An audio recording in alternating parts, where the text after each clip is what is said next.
नमस्कार, sports can में आप सभी का बहुत बहुत स्वागत है। मैं हूं आनंद श्रीवास्तव। देश और दुनिया की तमाम खेल खबरों पर चर्चा के लिए हमारे साथ स्टूडियो में मौजूद हैं जाने माने खेल पत्रकार राकेश थपलियाल। राकेश, स्पोर्ट्स कैन में आपका बहुत बहुत स्वागत है। धन्यवाद आनंद। क्रिकेट, बैडमिंटन के साथ निशानेबाजी की भी खबर है और हम बात करेंगे शतरंज की भी, लेकिन सबसे पहले स्पोर्ट्स हेडलाइंस। भारत और इंग्लैंड के बीच दूसरा एक दिवसीय अंतर्राष्ट्रीय क्रिकेट मैच कल। सिंगापुर ओपन बैडमिंटन टूर्नामेंट में पीवी सिंधु, साइना नेहवाल, एचएस प्रणॉय ने की जीत के साथ शुरुआत। भारत की मेहुली घोष और शाहू तुषार माने की जोड़ी ने जीता आईएसएसएफ विश्व कप चरण में स्वर्ण पदक। और भारतीय ग्रैंडमास्टर सूर्य शेखर गांगुली बने बील शतरंज महोत्सव के फिशर रैंडम स्पर्धा के चैंपियन।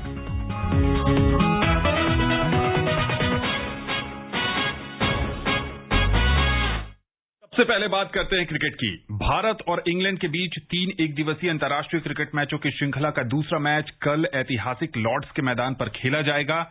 इससे पहले कल भारत ने इंग्लैंड को पहले मैच में 10 विकेट से हराकर श्रृंखला में 1-0 की बढ़त बना ली। पहले बल्लेबाजी करते हुए इंग्लैंड की टीम सिर्फ 26 ओवर में 110 रन ही बना पाई। कप्तान जॉस बटलर ने सबसे ज्यादा 30 रन बनाए। भारत की ओर से तेज गेंदबाज जसप्रीत बुमराह ने 6 और मोहम्मद शमी ने 3 विकेट लिए। भारत ने जवाब में 111 रन का लक्ष्य बिना कोई विकेट गंवाए 19वें ओवर में हासिल कर लिया। कप्तान रोहित शर्मा ने 58 गेंदों में 76 और शिखर धवन ने 31 रन की पारी खेली। राकेश, कल के मैच में सब कुछ बहुत बढ़िया घटा। जसप्रीत बुमराह और मोहम्मद शमी ने शुरुआत में जो कमाल की गेंदबाजी की, इंग्लैंड की टीम उबर ही नहीं सकी। बिल्कुल सही बात आपने कहा कि इतना कम स्कोर उनका बना था, लेकिन उसके बावजूद जिस तरह से बुमराह, शमी ने गेंदबाजी की और इंग्लैंड के बल्लेबाजों के पास कोई जवाब नहीं था। 4 बल्लेबाज तो उनके 0 के स्कोर पर आउट हुए, वो भी बहुत नामी बल्लेबाज जो होते हैं उनके। और उसके बाद अगर पिच में इतना जबरदस्त डंक था तो वो जब भारतीय बल्लेबाज उतरे हैं तो उन्होंने तो बिल्कुल भी इंग्लैंड के गेंदबाजों को मौका ही कुछ नहीं दिया और बहुत जबरदस्त बल्लेबाजी की। मुझे लगता है कि जो गेंदबाजों का जो शानदार प्रदर्शन था उसको बल्लेबाजों ने पूरी तरह से कम्प्लीमेंट किया। और जिस तरह से रोहित शर्मा ने बल्लेबाजी की है तो उन्होंने दिखाया कि वो जबरदस्त फॉर्म में है और पूरे कॉन्फिडेंस के साथ। इससे ये पता लगता है कि एक जो कॉन्फिडेंस लेवल आपका जब ऊपर होता है तो आप किस तरीके का प्रदर्शन करते हैं, वो इन्होंने दिखाया कि बिल्कुल इंग्लैंड को मैच में कहीं टिकने ही नहीं दिया। राकेश, अगर पिछले कुछ समय से देखें तो इंग्लैंड की टीम ऐसा लग रहा है सीसॉ खेल रही है। पहले व्हाइट बॉल में बहुत अच्छी थी, टेस्ट मुकाबले लगातार हार रही थी। ब्रेंडन मैकुलम आए तो लगातार 4 टेस्ट मैच जीत गए और व्हाइट बॉल में T20 में भी भारत से हार गए श्रृंखला, और यहां भी बहुत निराशाजनक। हाँ बिल्कुल, ये थोड़े से उनके प्रदर्शन में जो निरंतरता का है ना, उसका अभाव यहां पर दिखाई देता है। लेकिन जिस तरह से भारतीय टीम ने T20 में प्रदर्शन किया या इस वनडे मैच में किया, तो प्रदर्शन हमारी टीम का बहुत ही बढ़िया जबरदस्त रहा है। और आप देखेंगे कि हिंदुस्तान के जब तेज गेंदबाज विकेट्स लेते हैं तो पूरे हिंदुस्तान को एक अलग तरीके का मजा आता है वहां पर। और वो भी ऐसा कि दूसरी टीम के खेमे में आप दहशत बनाकर कि आप 25 रन से पहले ही उनके 4 विकेट निकाल दें, तो वो जो एक दहशत का माहौल इन्होंने जो बनाया ना, वो बहुत जबरदस्त यहां पर प्रदर्शन किया। अब कोई सोच नहीं सकता कि ये इंग्लैंड की टीम जिसने 498 रन बनाए हो कि उसकी ऐसी स्थिति होगी। मुझे लगता है कि लेकिन यहां पर आपको ये भी दाद देनी होगी कि पिच को परखा सही, टॉस जीतने के बाद जो फैसला किया बॉलिंग करने का, वो एक सही फैसला था। और इससे क्या होता है कि आपके तेज गेंदबाजों को भी कॉन्फिडेंस मिलता है कि पिच अगर ग्रीन है उसके ऊपर आप थोड़ा सा गेंदबाजों पे अपने भरोसा करते हैं। इसके उनके अंदर ये भावना जाती है कि भाई कप्तान हमारे ऊपर भरोसा करता है। और जो जसप्रीत बुमराह, जिनको माना जाता था अभी कि भाई ये खाली ये यॉर्कर फेंकने वाले गेंदबाज थे, जब उनकी शुरुआत हुई अनयूजुअल एक्शन था उनका, लोग कहते थे कि इतना कहां से इनको ले आए यहां पर, और यानी बड़े बड़े गेंदबाजों ने ये बात कही थी।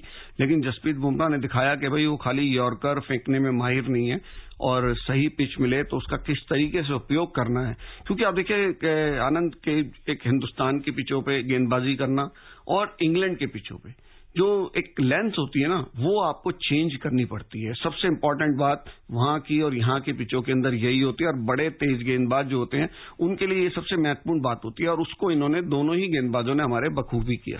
आपने बुमराह की चर्चा की राकेश। जब आईपीएल चल रहा था एक समय ऐसा भी आया कि 5 मैच में बुमराह को एक भी विकेट नहीं मिला। आईपीएल की समाप्ति के समय में एक मैच में उन्होंने 5 विकेट लिया था, आपको भी ध्यान होगा। क्या एज एन एक्सपर्ट आपको लगता है उन्होंने कुछ गेंदबाजी में परिवर्तन किया है? नहीं, निश्चित रूप से देखिए सोच विचार व्यक्ति करता है, जब उसे विकेट नहीं मिलते तो क्यों नहीं मिल रहे हैं, और लंबे जब मैचेस आप इतना खेलते हैं और उसमें आपको विकेट नहीं मिल रहे हो, तो जो वो कोलकाता नाइट राइडर्स के खिलाफ उन्होंने जो 5 विकेट लिए, कई बार क्या होता है कि एक मैच आपको वो एक किक दे देता है कि जो आपकी सारी चीजों को आगे की बदल देता है तस्वीर। इसीलिए कहते हैं ना कि बल्लेबाज अगर असफल चल रहा है तो एक इनिंग उसकी अच्छी निकल जाए, उसके बाद फिर उस लय को वो पकड़ लेता है। आईपीएल के अंदर तो खास तौर पर ऐसा होता है, आपने देखा होगा, जो टीम जीत रही होती है तो वो फिर लगातार जीतती है, तो कहते हैं उसका फायदा उठाओ जब आप अच्छी फॉर्म में चल रहे हो। तो बुमराह जो बिल्कुल डल चल रहे थे आईपीएल के अंदर, जैसे ही उन्होंने उस मैच में 5 विकेट लिए, उसके बाद से उन्होंने फिर मुड़ के नहीं देखा, उनका प्रदर्शन निरंतर सुधार होता चला गया। कई बार क्या होता है कि आपके एक्शन में आपका पैर कहां पड़ रहा है, और जो लेंथ है, कई बार आप सबको पता है कि गुड लेंथ क्या होती है, लेकिन आपकी गेंद वहां पर डलती नहीं है, वो खराब समय आपका होता है। तो ऐसे में कोई कोच आपकी मदद करता है, कोई साथी खिलाड़ी करता है कि भाई आपको ये दिक्कत आ रही है, इसको आप थोड़ा सा ठीक कर लें, तो आपकी वो चीज होती है। अब हमें पता नहीं है कि किसने उनकी कौन सी चीज ठीक कराई, या खुद उन्होंने अपनी वीडियोस देख देख के उस चीज को इम्प्रूव किया है, लेकिन उसके बाद से उनका प्रदर्शन एकदम से बदलाव आया है। जी, अगर जब कोई भी टीम जीतती है तो उसके कई सारे पहलुओं पर चर्चा नहीं होती है और सब कुछ ठीक ठाक लगता है, लेकिन इस समय टीम जीत रही है, लेकिन जो सबसे बड़ा सवाल है या जो सबसे बड़ा फोकस है वो सेंटर ऑफ अट्रैक्शन में है मिस्टर विराट कोहली। चोट के कारण पहला मुकाबला नहीं खेल पाए, ऐसी उम्मीद है कि शायद कल खेलेंगे या नहीं, इस पर कुछ सीधी राय नहीं है।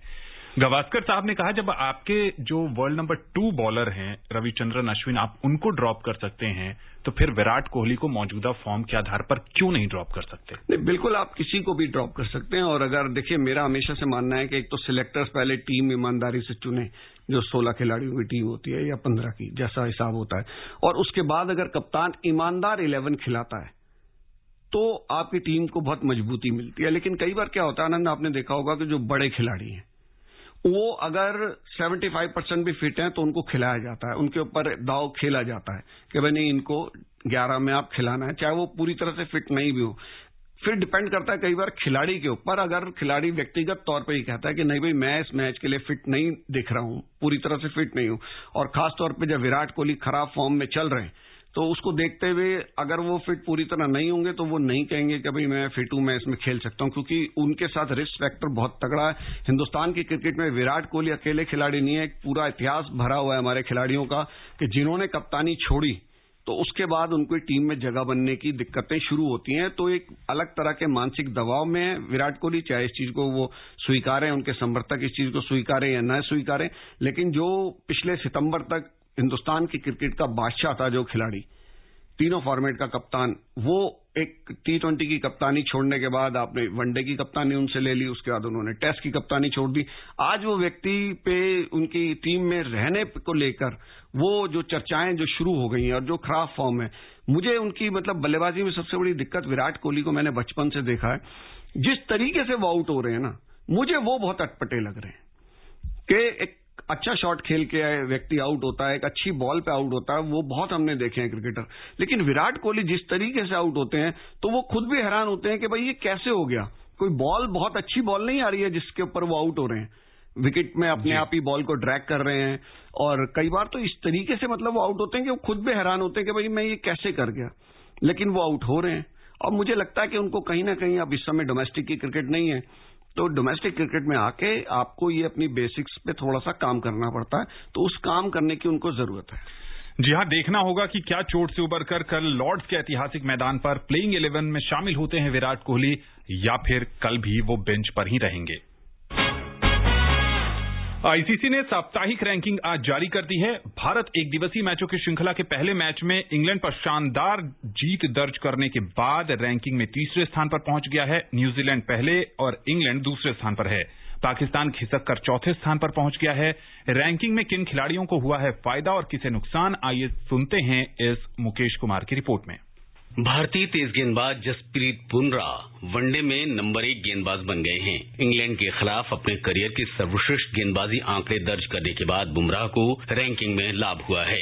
इंग्लैंड के खिलाफ बुमराह ने 19 रन देकर 6 विकेट लेकर शानदार गेंदबाजी की और 5 स्थान के फायदे के साथ टॉप पर पहुंच गए। न्यूजीलैंड के तेज गेंदबाज ट्रेंट बोल्ट को एक स्थान का नुकसान हुआ है और वो दूसरे स्थान पर खिसक गए हैं। वहीं पाकिस्तान के तेज गेंदबाज शाहीन आफरीदी भी एक स्थान खिसककर तीसरे स्थान पर हैं। ऑस्ट्रेलियाई तेज गेंदबाज जोश हेजलवुड और अफगानिस्तान के स्पिन गेंदबाज मुजीबुर रहमान को एक एक स्थान का फायदा हुआ है और दोनों चौथे और पांचवें स्थान पर पहुंच गए हैं। मोहम्मद शमी को 3 स्थान का लाभ हुआ है और 23वें स्थान पर हैं। बल्लेबाजों की वनडे रैंकिंग में टॉप पर पाकिस्तानी कप्तान बाबर आजम काबिज हैं। उनके बाद आजम की टीम के साथ इमामुल हक मौजूद हैं। वहीं तीसरे स्थान पर विराट कोहली काबिज हैं। इंग्लैंड के खिलाफ भारत की जीत में नाबाद 76 रन की पारी खेलने वाले कप्तान रोहित शर्मा चौथे स्थान पर ही बरकरार हैं।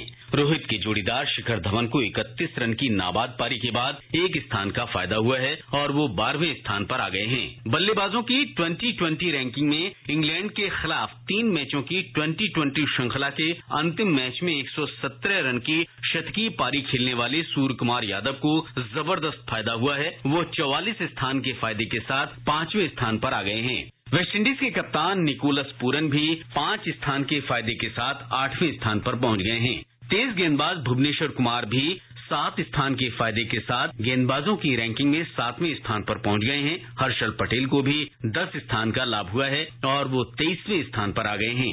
महिलाओं की वनडे बल्लेबाजी रैंकिंग में टॉप पर एलिजा हीली काबिज हैं। दक्षिण अफ्रीका के खिलाफ अर्धशतकीय पारी खेलने के बाद नताली सीवर अपने करियर की सर्वश्रेष्ठ रेटिंग हासिल करते हुए पहले स्थान से महज 33 रेटिंग दूर हैं। भारत के खिलाफ वनडे सीरीज में शानदार बल्लेबाजी करने वाली श्रीलंका की कप्तान चमारी अट्टापट्टू 2 स्थान के फायदे के साथ 8वें स्थान पर आ गई हैं। भारतीय ओपनर स्मृति मंधाना 9वें और कप्तान हरमनप्रीत कौर 13वें स्थान पर हैं। महिलाओं की वनडे गेंदबाजी रैंकिंग में भारत की राजेश्वरी गायकवाड़ और इंग्लैंड की तेज गेंदबाज कैथरीन ब्रंट 613 रेटिंग अंक के साथ संयुक्त रूप से 9वें स्थान पर हैं। हालांकि ब्रंट को ऑलराउंडर्स की रैंकिंग में 1 स्थान का फायदा हुआ है और 9वें स्थान पर आ गई हैं। वहीं इंग्लैंड की सोफी एक्लिस्टन भी 2 स्थान के फायदे के साथ टॉप 10 में आ गई हैं। Mukesh Kumar, sports can.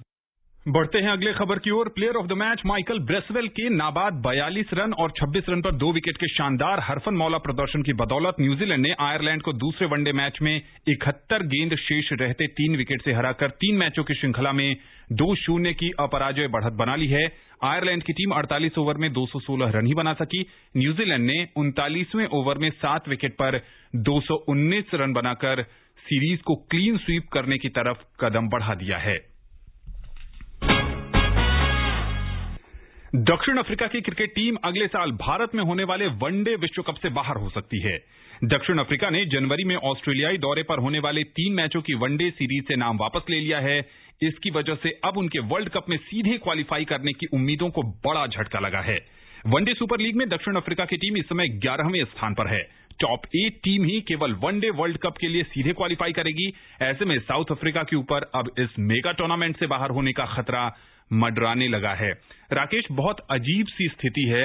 आप डोमेस्टिक 2020 टूर्नामेंट के लिए इंटरनेशनल कैलेंडर में बदलाव की मांग करते हैं। देखिए, उसमें ये रीजन है ना कि T20 का वर्ल्ड कप होना है इस साल, तो वो चाह रहे होंगे कि भाई हमारे खिलाड़ी जो है वो खेलें और डोमेस्टिक के आपको एक अच्छी टीम बनाने का मौका मिले। लेकिन मुझे लगता है कि ये कोई समझदारी नहीं है कि आप जो है वनडे वर्ल्ड कप्स के बाहर होने के कगार पर हों सीधे डायरेक्ट क्वालिफिकेशन से। तो मुझे नहीं लगता कि उसमें छोड़ना चाहेंगे। वो एक प्रपोजल उन्होंने दिया होगा, रिक्वेस्ट जैसे करते हैं, अब वो नहीं मानी जा रही तो वो मुझे लगता है कि निश्चित रूप से वो खेलेंगे इसको, क्योंकि कोई भी बोर्ड ऐसा चाहेगा नहीं। लेकिन जो दोनों बोर्डों की इंटरनल पॉलिटिक्स होती है उसके बारे में हमें इतनी जानकारी नहीं है कि भाई वो क्या चीज होगी ऐसी। लेकिन मुझे लगता है कि अगर कोई रास्ता और नहीं होगा तो वो निश्चित रूप से दक्षिण अफ्रीका खेलेगी सीरीज और उसे खेलना भी चाहिए। उधर ऑस्ट्रेलिया क्रिकेट बोर्ड के निदेशक ने साफ कह दिया है कि हमारा कैलेंडर बहुत व्यस्त है और हम इस श्रृंखला को रीशेड्यूल नहीं करेंगे। जैसा कि राकेश बता रहे हैं कि आने वाले समय में दोनों बोर्ड क्या निर्णय लेते हैं, ये देखने वाली बात होगी।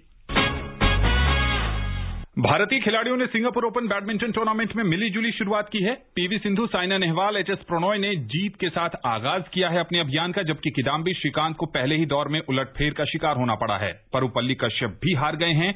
महिला सिंगल्स मुकाबले में दुनिया की 7वें नंबर की खिलाड़ी पीवी सिंधु ने 36वें नंबर की खिलाड़ी बेल्जियम की लियाने टैन पर आसान जीत हासिल की।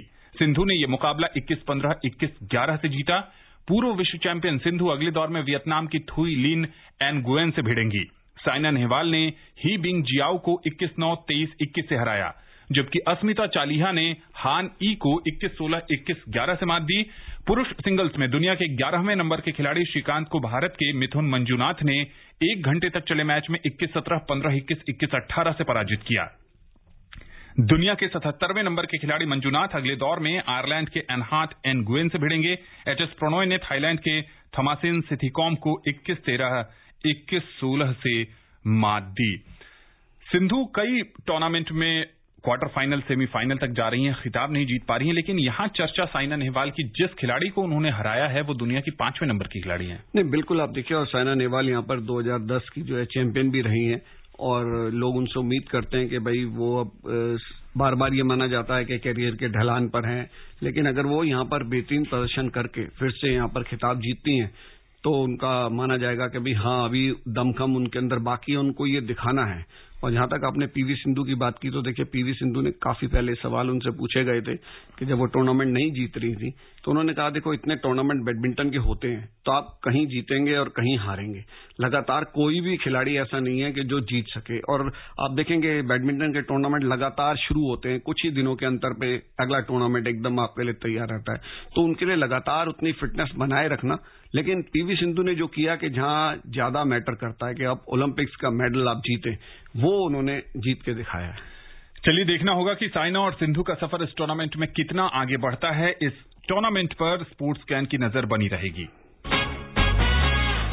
भारत की मेहुली घोष और शाहू तुषार माने की जोड़ी ने आईएसएसएफ विश्व कप चरण में स्वर्ण पदक जीत लिया है। दोनों निशानेबाजों ने 10 metre air rifle mix team event के फाइनल में हंगरी के इस्टर मेसजारोस और स्टीवन पेन की जोड़ी को 17-13 से पराजित किया।